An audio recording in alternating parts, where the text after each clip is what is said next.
이 신박하다라는 단어가 요즘 유행하는 단어 가운데 하나인데요. 그래서 방송계에서 신박하다는 단어를 참 많이 사용합니다. 근데 신박하다는 단어가 국어사전을 찾아보시면 국어사전에 나오지 않는 단어입니다. 그저 누군가가 신기하다, 놀랍다, 새롭다 이러한 뜻을 좀 강조하고 싶어서 신박하다라는 단어를 사용했는데 이게 유행처럼 막 번진 겁니다. 그래서 오늘 설교 제목이 뭐지요?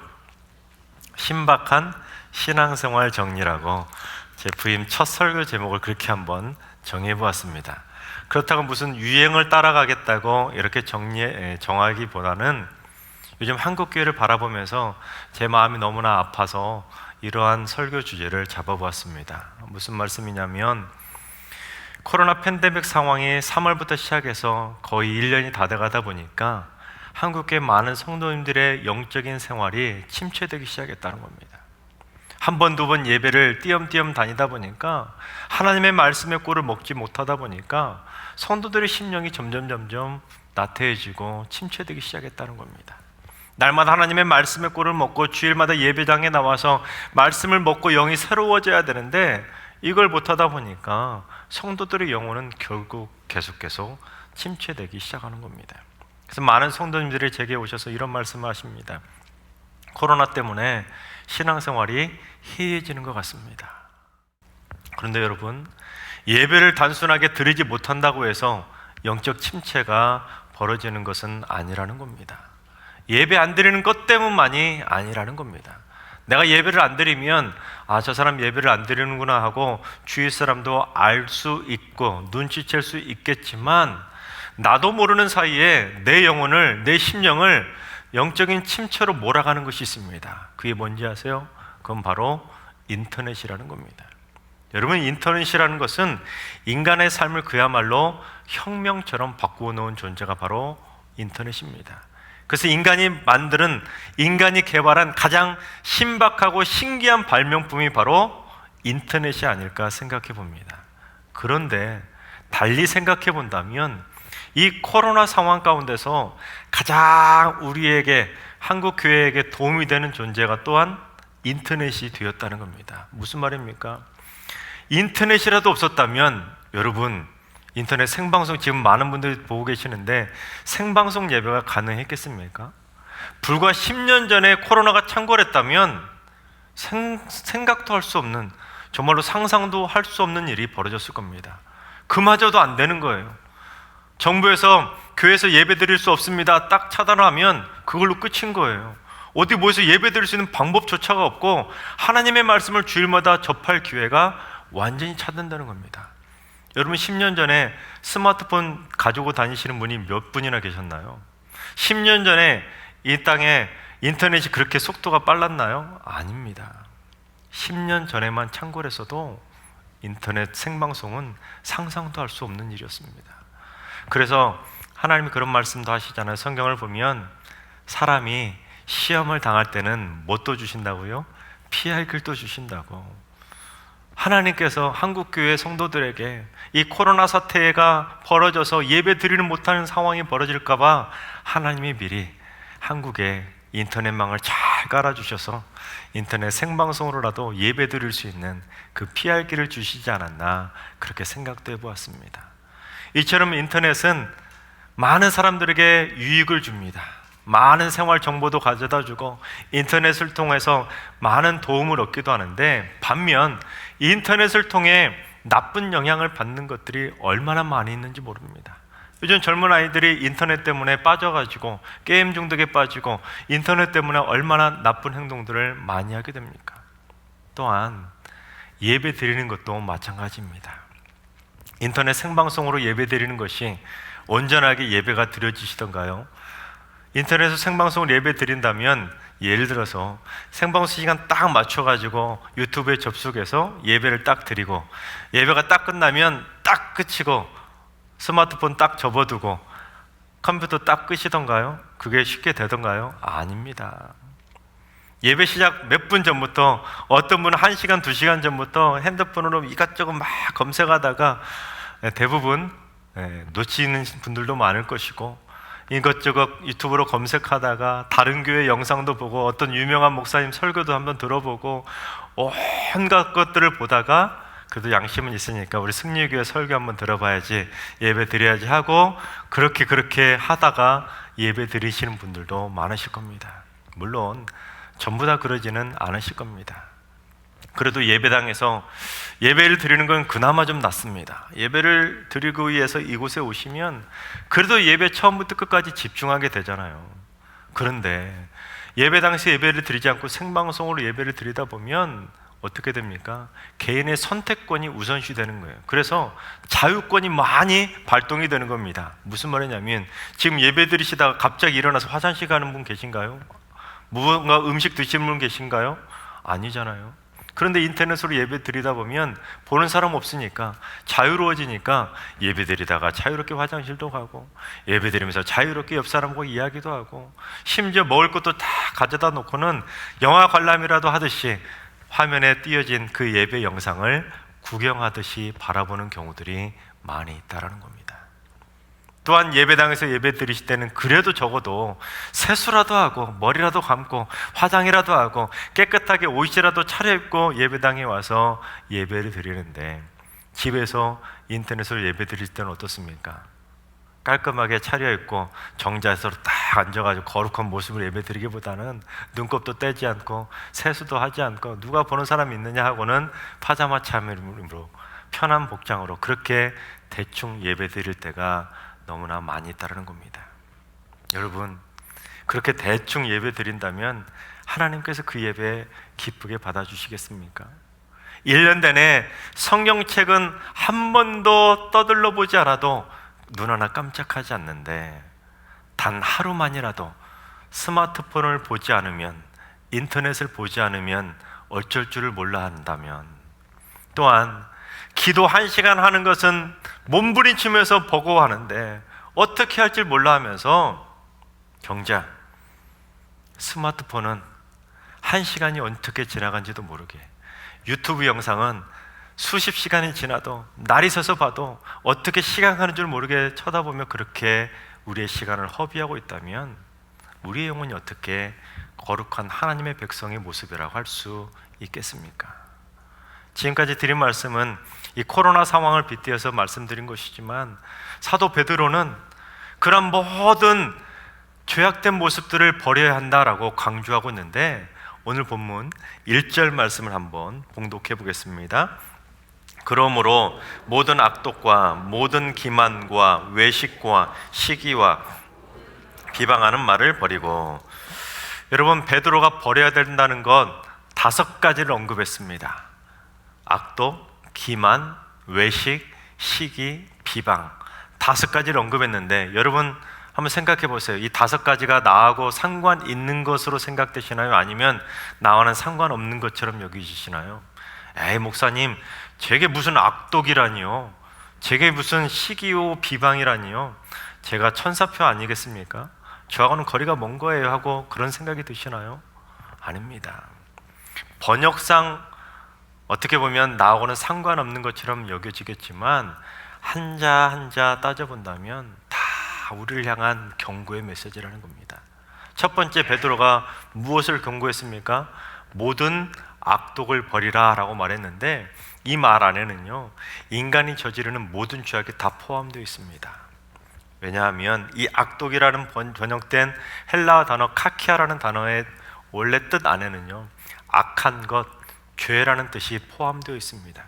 그러니까 베드로 사도가 모든 악한 것을, 악독을 버리라라는 것은 그 안에는 인간이 저지를 수 있는 머리부터 발끝까지 생각까지도 모든 악한 것, 모든 죄는 다 버려야 된다라고 경고하고 있는 것입니다. 그래서 이 첫 번째 경고에 우리 가운데 자유로울 수 있는 사람이 있을까요? 없습니다. 왜냐하면 인간은 누구나 다 날마다 죄를 짓고 사는 죄인이기 때문입니다. 또 한 번 마지막에 하나만 더 살펴볼까요? 베드로가 무엇을 버리라고 했습니까?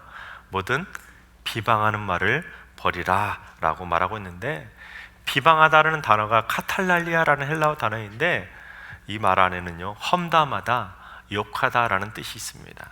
에이, 제가 무슨 욕하다니요. 저는 험담 안 해요. 저는 남들 비방하고 살지 않아요. 제 입은 얼마나 깨끗한데요.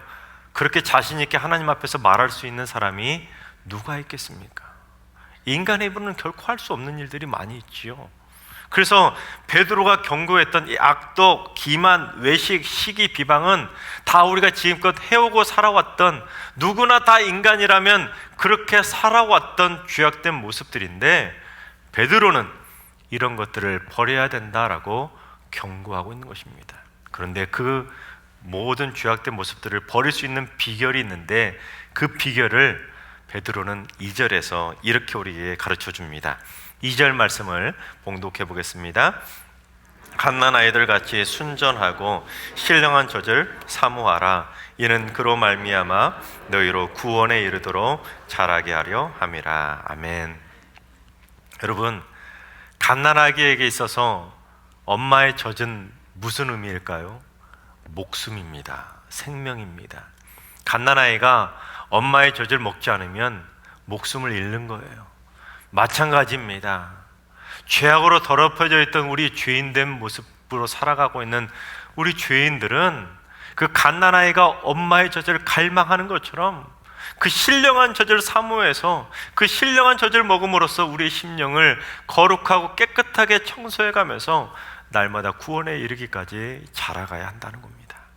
그렇다면 베드로 사도가 언급하고 있는 이 신령한 젖은 무엇을 의미하느냐? 오늘 본문인 베드로전서 2장 앞장인 1장 맨 마지막 절 25절에 그 해답이 들려 있습니다. 25절도 봉독해 보겠습니다. 오직 주의 말씀은 세세토록 있도다 하였으니 너희에게 전한 복음이 곧 이 말씀이라. 아멘.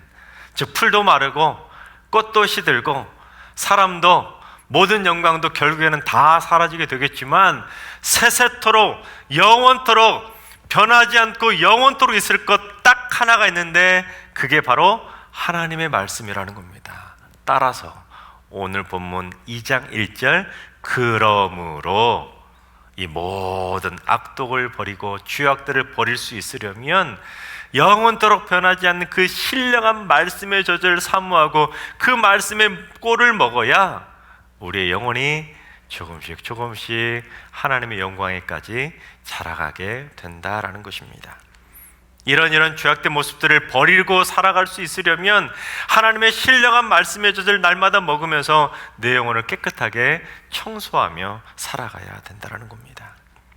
내가 오늘 이 말씀의 젖을 먹지 않으면 갓난아이처럼 죽을 수 있다는 그 절박한 심정으로 날마다 하나님의 말씀을 먹어야 되는 겁니다. 여러분, 코로나 핑계 대면서 이렇게 예배도 띄엄띄엄 말씀 보는 것도 기도하는 것도 등한시한다면 우리 영혼 죽을 수도 있다는 겁니다. 여러분, 절박한 심령을 가져야 되는 겁니다. 위기의식을 가져야 된다는 거예요.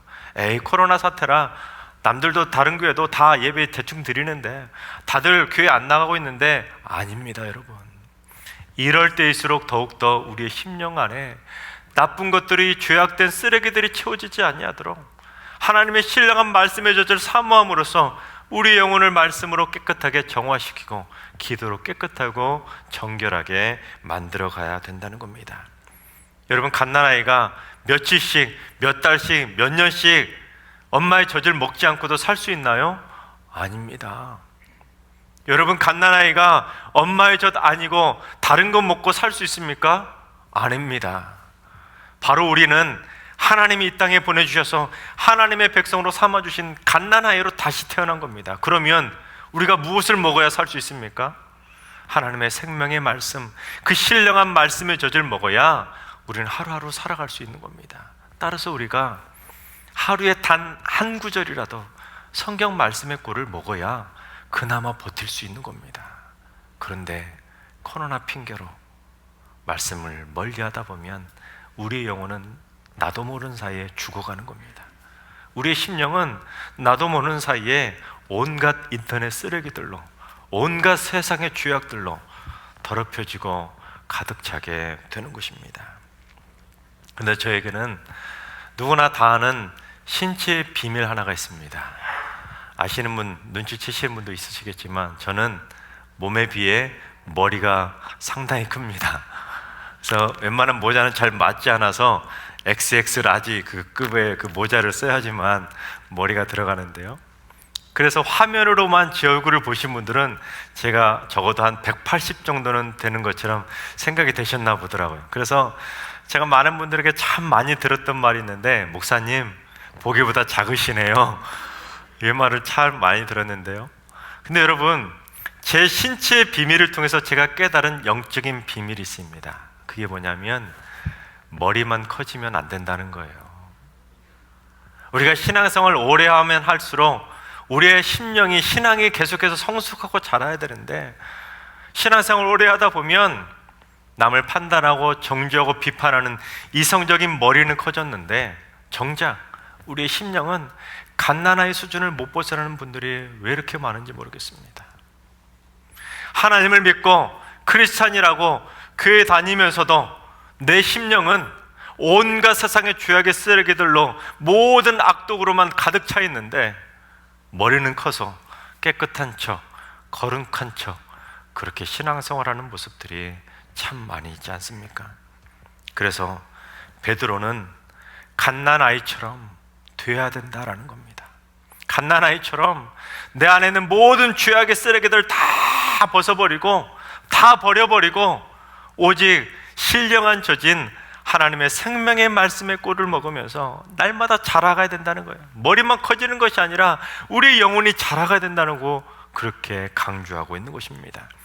그러면서 베드로 사도는 3절에서 뭐라고 하냐면, 3절 말씀을 쉬운 말 성경본으로 제가 읽어드리겠습니다. 이렇습니다. 복음을 듣고서 여러분이 주님의 인자하심을 맛보았으면 어떻게 하라고요? 꼭 그렇게 하십시오. 여러분, 그렇습니다. 우리가 하나님의 은혜를 입어서 하나님의 생명의 말씀을, 그 말씀의 참맛을 맛보고 이 자리에 있는 거 아니겠습니까? 하나님의 복음의 말씀을 듣고 구원받은 하나님의 자녀가 된 거 아니겠습니까? 그런데 그 말씀의 참맛을 잃어버린 성도들이 얼마나 많으냐. 말씀의 참맛을 맛보고 그 말씀의 참맛을 날마다 사모해서 갓난아이처럼 내가 오늘 이 말씀을 못 먹으면 죽는구나, 그런 절박한 심령으로 날마다 말씀의 신령한 젖을 먹으며 살아가야 되는데, 점점 세상의 맛에 길들여지는 겁니다. 인터넷을 접속해서 이런저런 영상을 보다가 봐서는 안 될 것을 보게 되고, 해서는 안 될 것을 행동하게 되고, 점점 세상의 즐거움의 맛에 길들여지기 시작하는 겁니다. 여러분, 사람의 입맛이 한번 되돌려지면 다시 돌아오기 쉽단가요? 아닙니다. 우리의 입맛이, 우리의 영혼의 입맛이 세상의 맛에, 죄악의 맛에 길들여지게 된다면 돌아오기 힘든 거예요. 여러분, 예수 믿으면 땡이 아닙니다. 말씀의 참맛에 한번 길들여진다면 그 참맛만 사모하며 살아가야 되는 겁니다. 여러분, 하나님의 말씀의 참맛에만 취해 사시고 세상의 맛에는 결코 취하지 마시기 바랍니다. 그게 바로 하나님이 원하시는 하나님의 백성의 모습 아니겠습니까?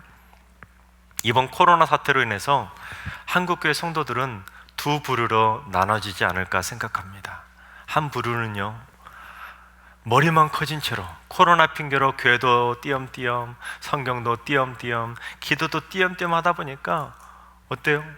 머리만 커진 채로 그렇게 신앙생활하면서 온갖 심령은 죄악의 쓰레기들로 가득 차는, 정말 신앙이 나태해지고 침체하는 성도들이 생겨나는가 하면, 반대로 어떤 성도들은 아니다, 이럴 때일수록 더욱더 기도해야 되지, 더 말씀 봐야 되지 하고는 성경도 통독하고 날마다 기도의 재단을 쌓아가면서 더 거룩해지고 더 신앙이 성장하는 성도들이 분명히 있을 겁니다.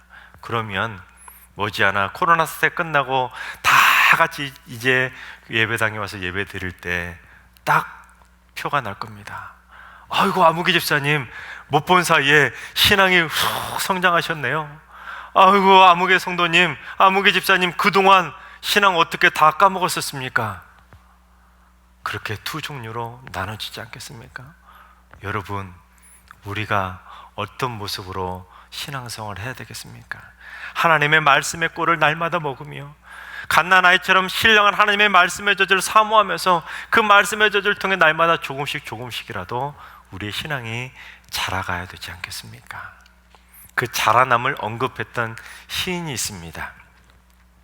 세계적인 석학이었는데요, 시인이었는데 하버드 대학의 현대 언어학 교수였던 롱펠로우입니다. 롱펠로우는 몰라도 이런 말은 들어보셨을 겁니다. 음악은 세계 모든 사람들에게 다 통하는 만국 공용어다. 들어보셨죠? 이 말했던 시인인데, 이 롱펠로우의 노년의 모습을 보면, 사진을 보면 미국에서 우표로도 나왔는데요, 보시면 머리부터 수염까지 덥수룩 한데 온통 백발의 노인입니다. 그런 얼굴인데, 그래서 그 얼핏 보면 백발이 성성한 노인처럼 보여지지만 가까이서 보면 얼굴에 빛이 다른 거예요. 생기가 있는 겁니다. 그래서 보이는 것보다 더 젊어 보이고 생기가 있고 늘 젊은 모습으로 그렇게 생기 있게 살았다고 해요. 그래서 하루는 친구가 롱펠로우에게 물었다고 합니다. 자네는 어떻게 그 젊음을 가지고 있는가? 그 비결이 뭔가 물어봤더니 롱펠로우가 창밖에 있는 커다란 고목을 가리키면서 이렇게 말했다고 합니다. 저 나무를 보게나, 이제는 늙은 나무이지. 그런데 저 나무가 그래도 해마다 꽃도 피고 열매를 맺고 있다네. 저 나무가 그렇게 할 수 있는 비결이 뭔지 아는가? 그건 저 나무가 그래도 해마다 조금씩이라도 성장하면서 자라고 있기 때문이지. 마찬가지라네. 나도 그렇게 살고 있다네. 나도 나이가 들면서 점점 성장해야 된다는 그 절박한 마음으로 성장하려고 노력하며 살고 있다네.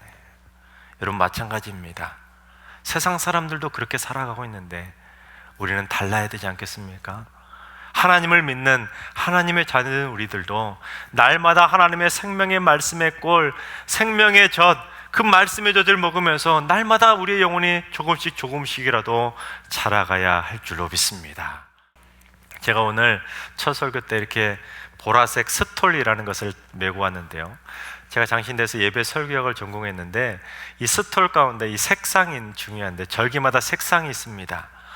근데 이 보라색 색상을 착용하는 절기가 두 절기가 있는데 사순절 절기하고 대림절 절기에 이 보라색을 착용하게 됩니다.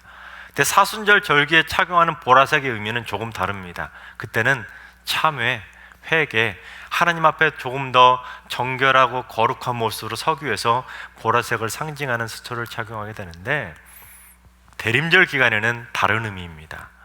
그 당시 예수님 당시 왕의 상징은 보라색이었습니다. 그러니까 예수님이 오시는 것은 만왕의 왕이신 예수님이 오시는 것이죠. 그래서 대림절 기간에는 이처럼 대림절 초도 보라색으로 시작을 하게 되는 것입니다. 근데 여러분, 대림절과 사순절의 보라색이 같은 색이라는 것은 큰 의미가 있는 겁니다. 무슨 말이냐면, 이 땅에 만왕의 왕이신 분이 어떤 모습으로 오시죠? 갓난아이의 모습으로 오십니다. 그러면 갓난아이면 오늘 말씀을 떠올려야 되는 겁니다. 갓난아이로 이 땅에 오셔서 우리를 구원하기 위해 오시는 그 주님을 우리가 기쁜 마음으로 영접하려면 우리의 안에 있는 그 죄악의 쓰레기들을 다 정결하게, 사순절 때만 정결하게 할 것이 아니라 주님이 오시는 그 성탄절을 준비하면서도 우리 안에 죄된 모습들을, 죄악의 쓰레기들을 과감하게 다 버려야 갓난아이로, 만왕의 왕으로 오시는 우리 아기 예수님을 기쁨으로 맞이할 수 있다는 사실입니다. 하나님이 사랑하신 여러분, 여러분의 신앙생활을 이번 기회에 코로나 핑계대지 마시고 한번 신박하게 정리해 보시기 바랍니다. 여러분의 심령 안에 있는 죄악의 쓰레기들이 있다면, 버려야 될 것이 있다면 망설이지 마시고 과감하게 버리실 수 있기를 바랍니다. 그래야 우리가 나이 들면서도 성령의 열매도 맺을 수 있는 것이고, 전도의 열매도 맺을 수 있는 것이고, 복음의 꽃을 피우며 그리스도의 향기를 바라는 하나님의 백성으로 자라날 수 있는 것입니다.